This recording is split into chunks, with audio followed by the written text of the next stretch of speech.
And in our region, for the first time in 11 years, there'll be a new face representing the Lac La Biche, St. Paul's Two Hills constituency.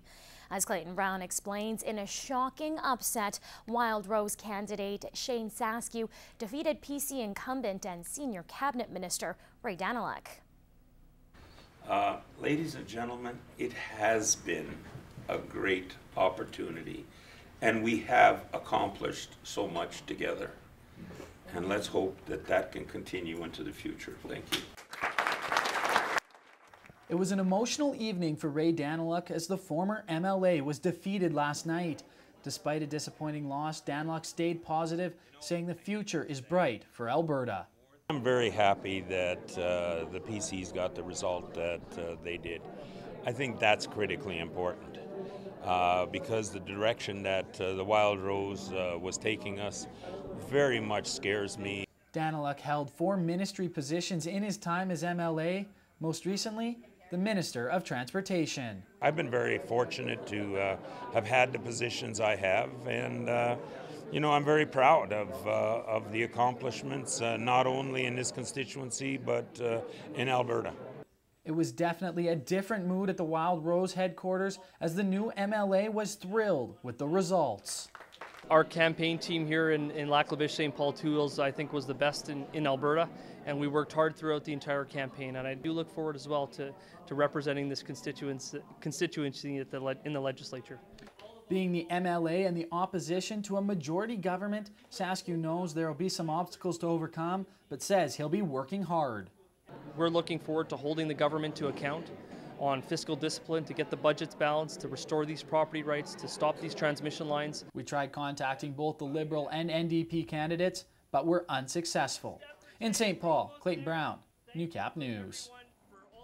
And like Lac La Biche, St. Paul, Two Hills, the Vermilion Lloydminster riding also has a new MLA for the first time in over a decade.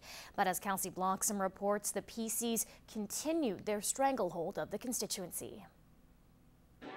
It was a tense night for everyone in the riding, but once the polls were closed, the results rolled in soon after, and it wasn't long before PC candidate Richard Starkey was announced the winner.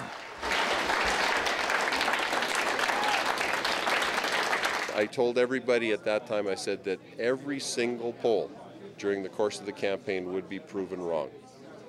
That's what I told you folks then, and that's exactly what's happened tonight.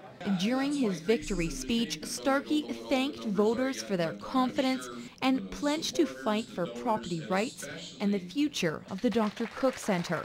The PCs won 52% of the vote, followed by the Wild Rose at 37%. To me, it just seems like Albertans weren't ready for the change that we were offering, and so I guess we'll continue to talk about the change that we think is important for the future of Alberta, and maybe 4 years from now, voters will be ready for the kind of change that we're talking about.